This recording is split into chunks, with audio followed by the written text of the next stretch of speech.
definition is to order things according to their importance or their urgency. And priorities depend upon your objectives, and consequently they vary according to who owns and manages a road and what purposes the road serves. So importance, to order things according to importance, importance is determined relative to objective. So what are the principal objectives of road owners and managers? And in the first presentation that I gave way back when, in May, I talked about some of the different characteristics of road ownerships.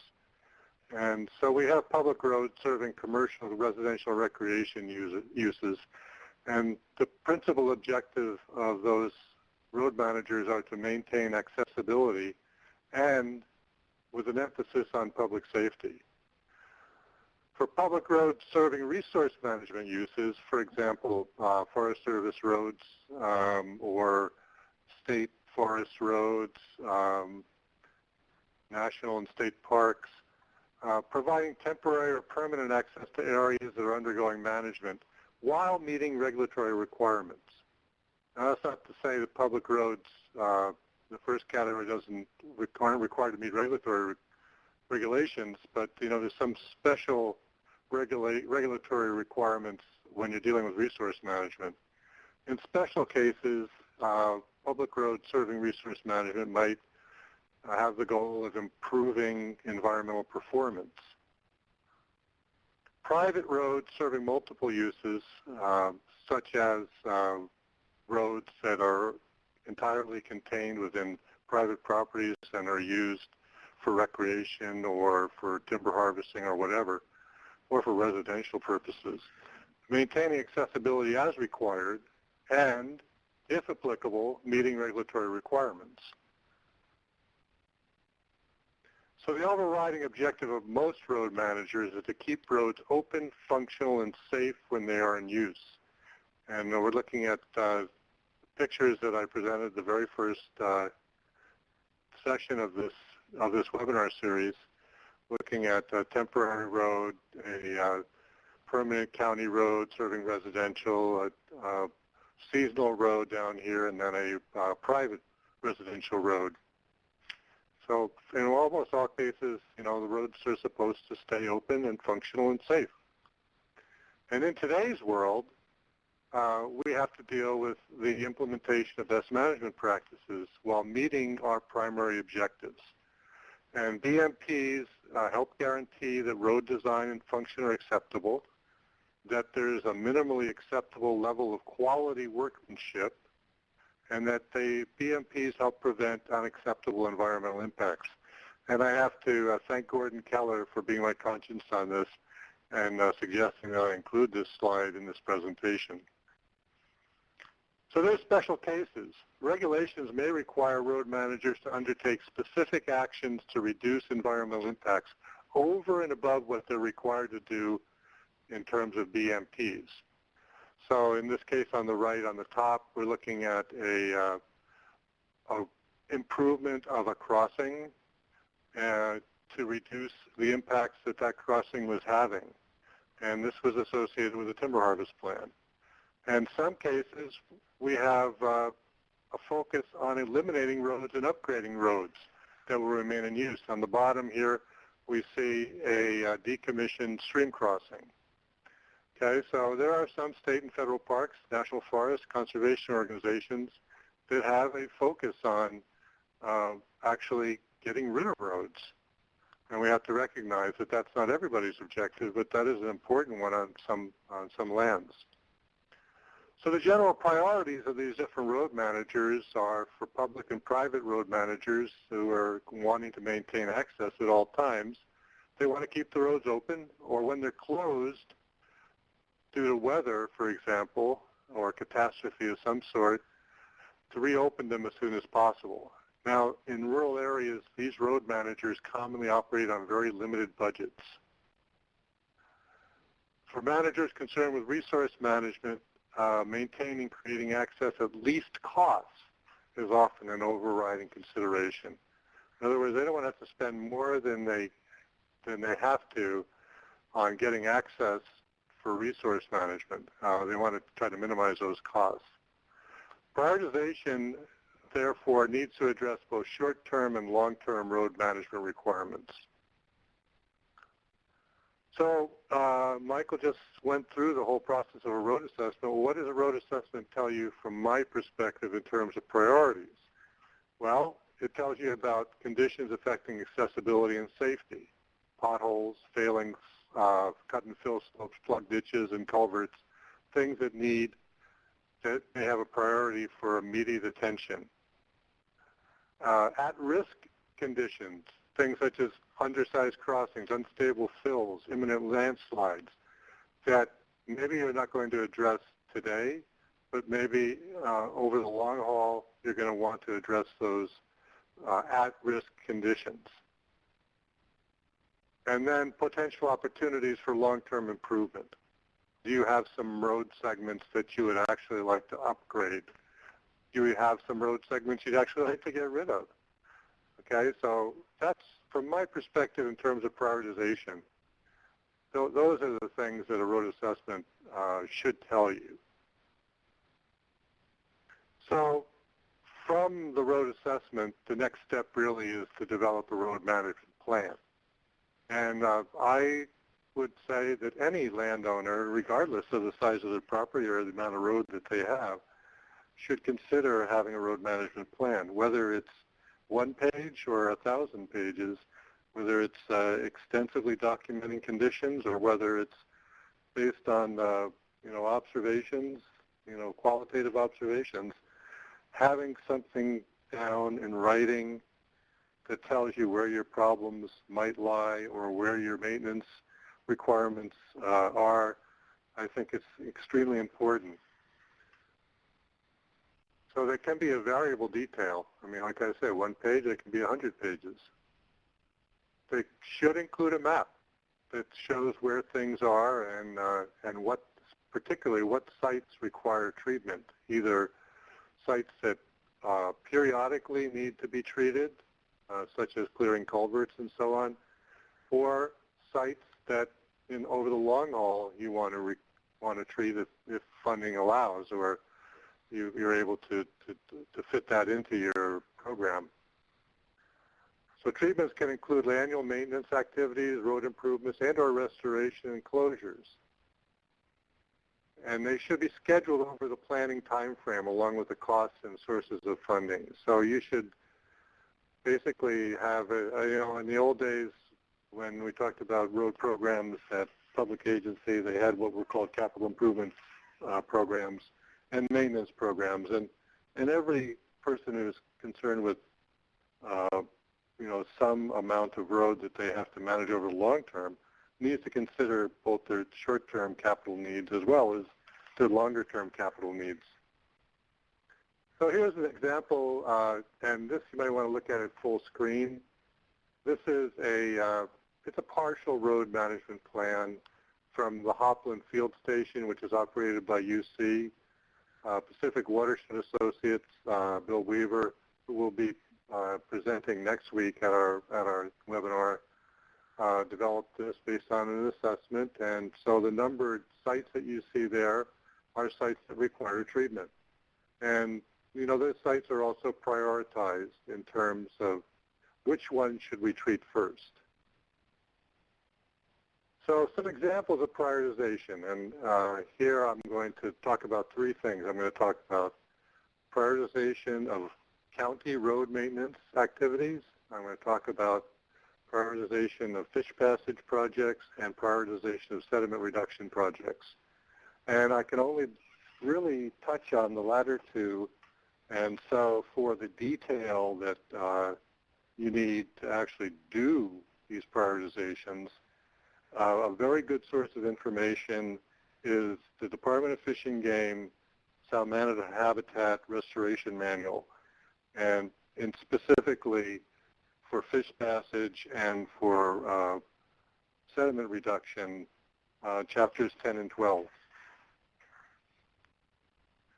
So prioritizing maintenance, and here I'm going to deal with 1 county, but having just finished an assessment of the 5 northern counties in terms of their activities affecting fish, I think that I can say that the county that I'm going to talk about, which is Siskiyou County, is fairly representative of the rural counties of California, especially those that are in the forested regions of the state, the Sierra Nevada, the northern interior, and the northern coast. So Siskiyou County is responsible for 1,361 miles of road that is on its roster for public maintenance, and they have 175 bridges.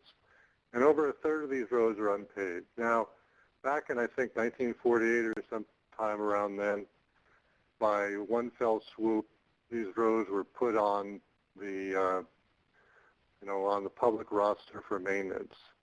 At the current time, very few rural counties are accepting more roads to be put into their, public maintenance requirement.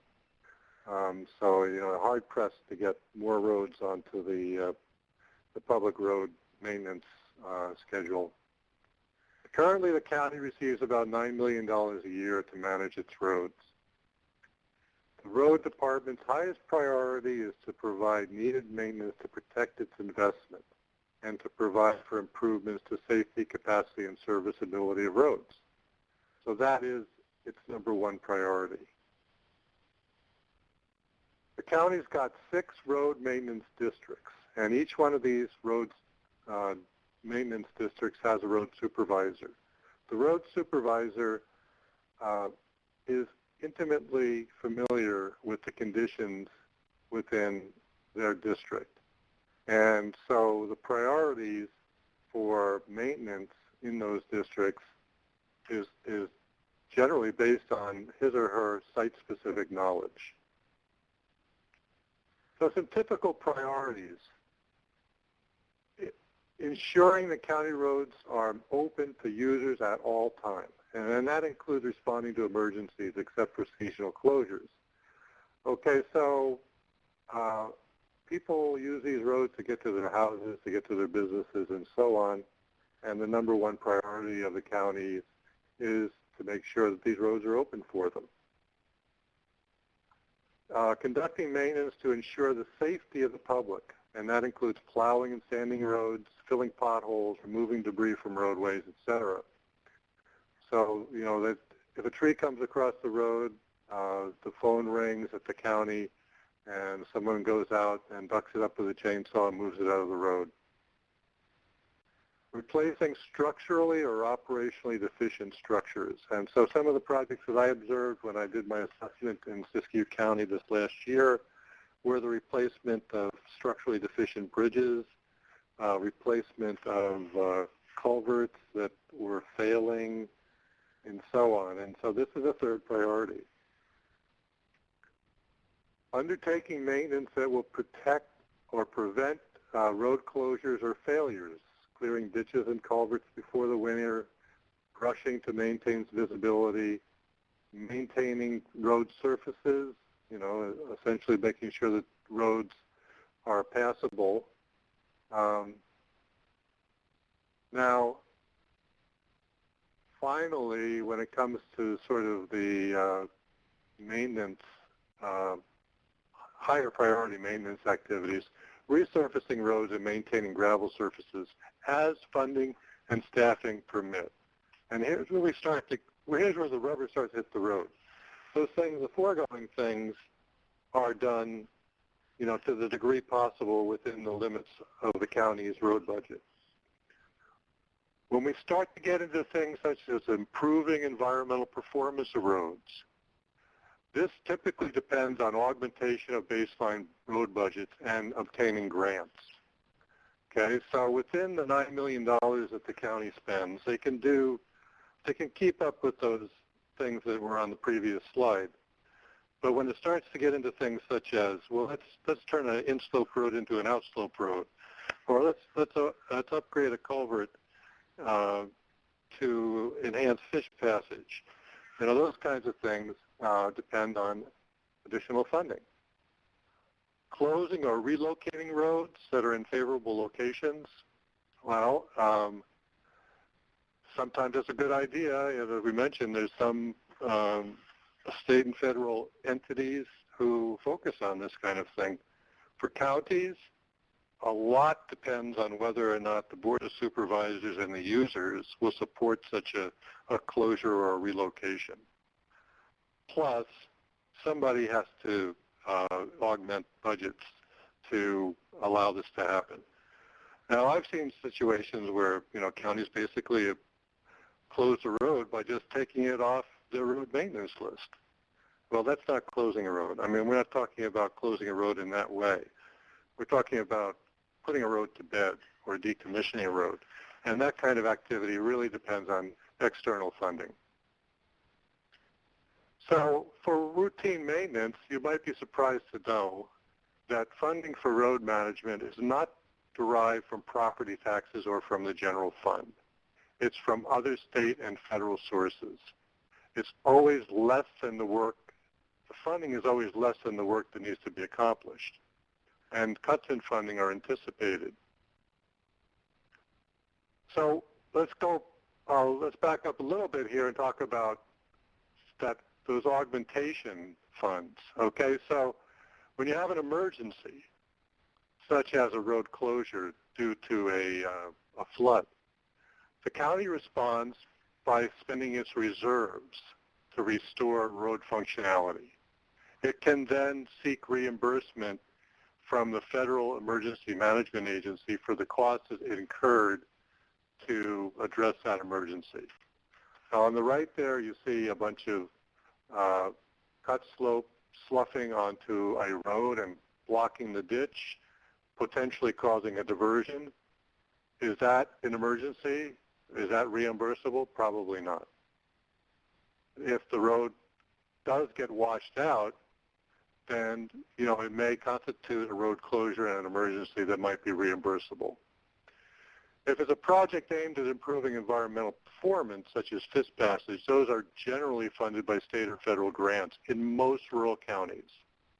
Siskiyou County has not availed itself of a lot of those grants, but many of the other counties that I work with, they have, and they've gotten funds from Department of Fish and Game, from National Marine Fisheries Service, from Water Board, and so on, to do environmental improvements.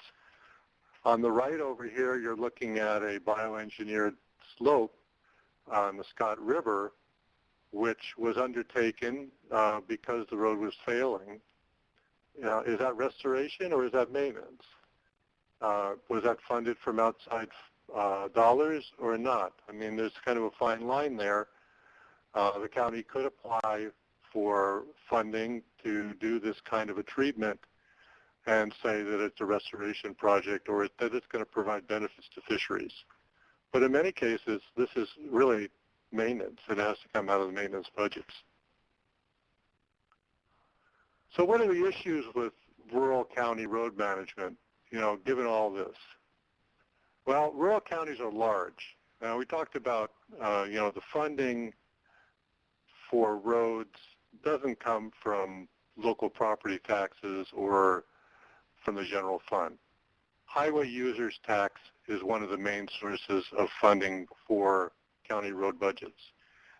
It's apportioned by population and by maintained road mileage. So even though rural counties are large, their populations are small, and their share of the highway users tax is accordingly not so big relative to the demands in terms of their road miles.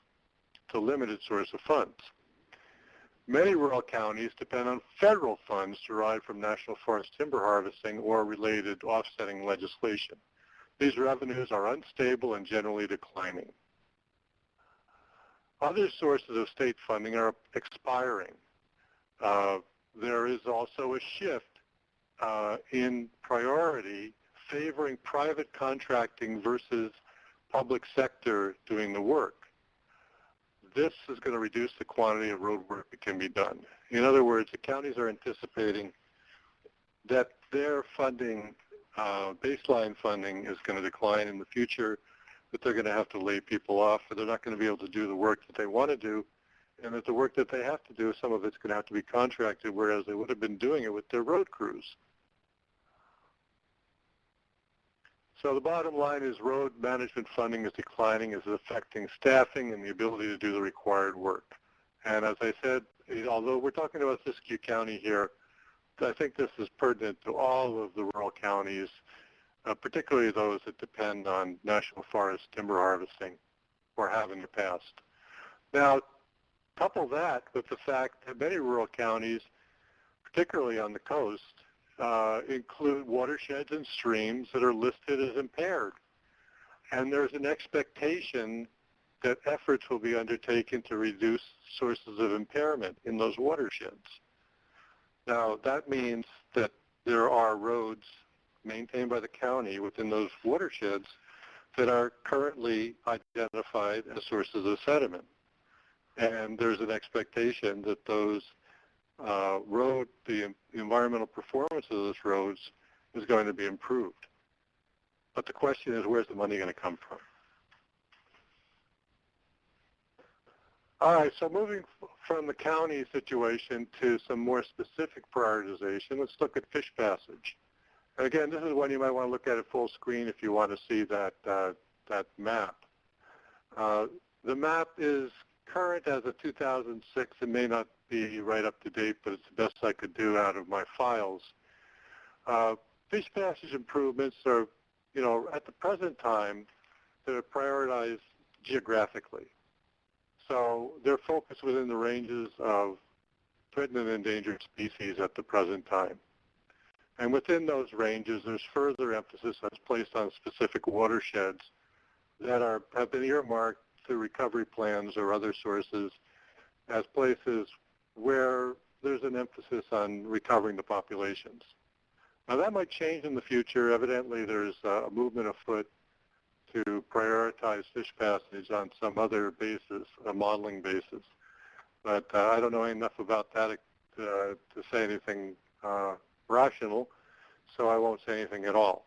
I'm just saying right at the present time, the priorities are set geographically. So what are the criteria for fish passage improvement? Well, again, Part 12 of the Department of Fish and Game Stream Habitat Restoration Manual is the source for most of this information. And if you are going to propose to Fish and Game a fish passage project, you would be looking at that as the source of your design criteria. So the main criteria that your project is going to provide efficient and safe passage for all aquatic organisms and life stages, not just fish, not just adults, not just juveniles. That you're going to try to meet the continuity of geomorphic processes such as movement of debris and sediment. You're going to accommodate the behavior and swimming ability of organisms that are going to be passed. That you're providing a diversity of physical and hydrologic conditions leading up to a diversity of passage opportunities. That projects are self-sustaining and durable, and that they facilitate the passage of terrestrial organisms that move within the riparian corridor. Now, let me give you an example of that we talked about in the past. Replacing a culvert with a bridge is an obvious improvement in fish passage. But what about those critters that are running through the riparian corridor from one side of the stream to the other, or from along the stream? Well, what makes a better habitat for those terrestrial critters? Rock riprap or bioengineered slopes? So that's kind of a suggestion that really, if you look at these criteria, they suggest designs based on natural systems. In other words, trying to emulate or mimic a natural stream system. Now, it's not always feasible. So sometimes we have fishways, and sometimes we have fish ladders, and so on. But ideally, and I think Fish and Game and National Marine Fisheries Service both would concur, a natural stream bottom, a natural stream channel is favored over an artificial channel. Now, if you look at the 5-county conservation program, Mark Lancaster has made some presentations at our webinars, and you say, okay, well, we've got 3 dozen fish passage problems in our 5 counties. How are we going to choose which ones we're going to apply for funding for? Okay, so we're going to have to prioritize among several different sites, and there's only so much money to go around, and we're going to have to choose 1 or 2 of these sites. So they have their criteria, and they develop a matrix, and you can go to their website, just 5counties.org, and you can find their process for prioritizing fish passage projects. And their criteria include the degree to which the structure is a barrier.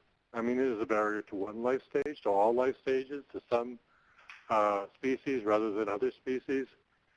How many species are present? I mean, do we have coho salmon? Do we have Chinook salmon? Do we have coastal cutthroat? Do we have steelhead? How many species are present? How much habitat upstream can we gain by improving the passage? Is there a mile of habitat upstream? Is there 2 miles of habitat? Good rearing habitat? What is the quality of that upstream habitat? What about the existing crossing? What kind of condition is it in? I mean, can it actually be retrofit rather than totally replaced? And what is the potential for accommodating 100-year flows plus sediment by upgrading that crossing for passage? So there might be additional criteria, too, that will weigh in on this. These are the main ones that the 5-county program uses, but there might be some other ones, such as, do you have goals for restoring the stream? What are the potential effects of the project on upstream or downstream habitat? In other words, if you replace this crossing, are you going to trigger upstream incision? Are you going to trigger downstream channel widening? You know, those are things you need to take into consideration. What are the needs of the non-fish aquatic species in our terrestrial wildlife? And then what are the potential for facilitating spread of exotic or invasive species? In other words, if you improve passage for your targeted species, are you also improving passage for exotic species which may have a detrimental impact, whereas before they were prohibited from passing? Okay, moving on from fish passage to sediment reduction. Again, the source document for this is Part 10 of the Department of Fish and Game Stream Habitat Restoration Manual, authored by Bill Weaver and his colleagues at Pacific Watershed Associates. I didn't give due credit to the fish passage part of the manual, which is authored by Mike Love and his colleagues. Not the Mike Love from Beach Boys. So the criteria to evaluate sediment reduction projects include, and again, here we're choosing between a number of potential projects. How much sediment is potentially delivered to the stream? In other words, there's a bunch of fill sitting on a slope, potentially going to fail. How much is there, and how much of that is potentially delivered to a stream? What's the potential for future erosion at the site? Is the site accessible? Is there other work planned for the site or for the vicinity of the site? What are the costs for treatment? How urgent is it to treat the site? I mean, is failure pending or imminent?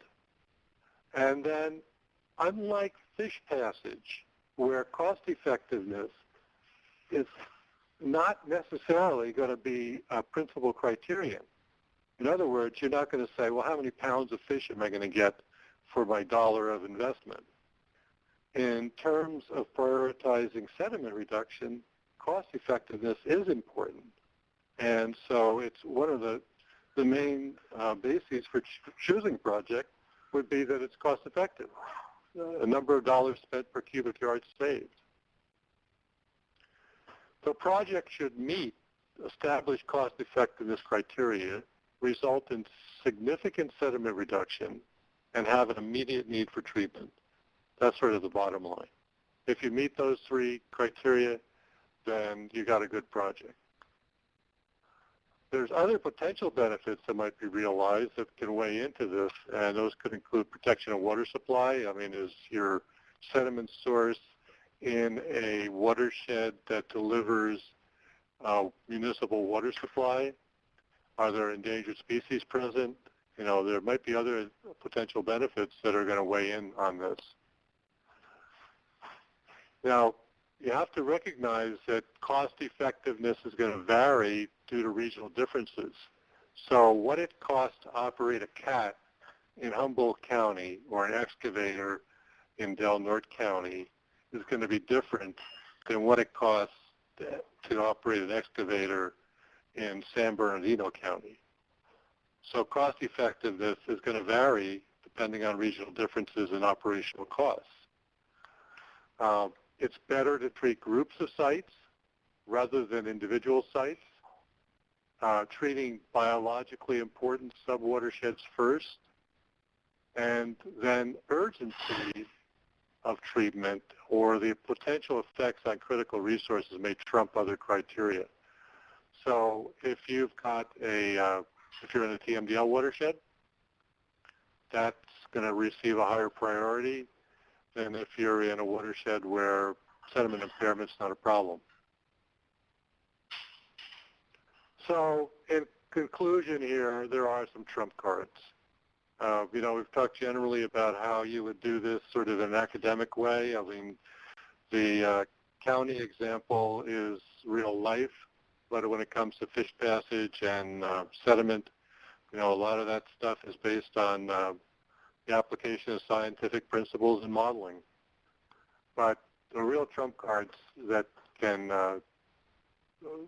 toss you for a loop, essentially, are maintaining functionality, responding to emergencies, regulatory mandates that say that you better do this here now, and then the ultimate trump card is funding. And on the right here, I'm showing you a road washout in Siskiyou County on Barr Road. Well, where do the resources go immediately after this failure? This is a road that had to be put back into service. So if it, that's a trump card. Other things couldn't get done. What you're looking at below is a vented ford in the Tomkai watershed under a regional board order to eliminate sediment sources from low water crossings. This was funded by a grant, and it's to improve fish passage and to reduce sediment sources. So regulatory mandate. So those are sort of the ultimate trump cards. So in summary, setting priorities for road treatments requires an assessment of conditions and preferably a road management plan. Treatments can include annual maintenance tasks, road improvements, and/or road restoration or closure. What's done depends on the road manager's objectives and site conditions. And road management may be dictated ultimately by regulatory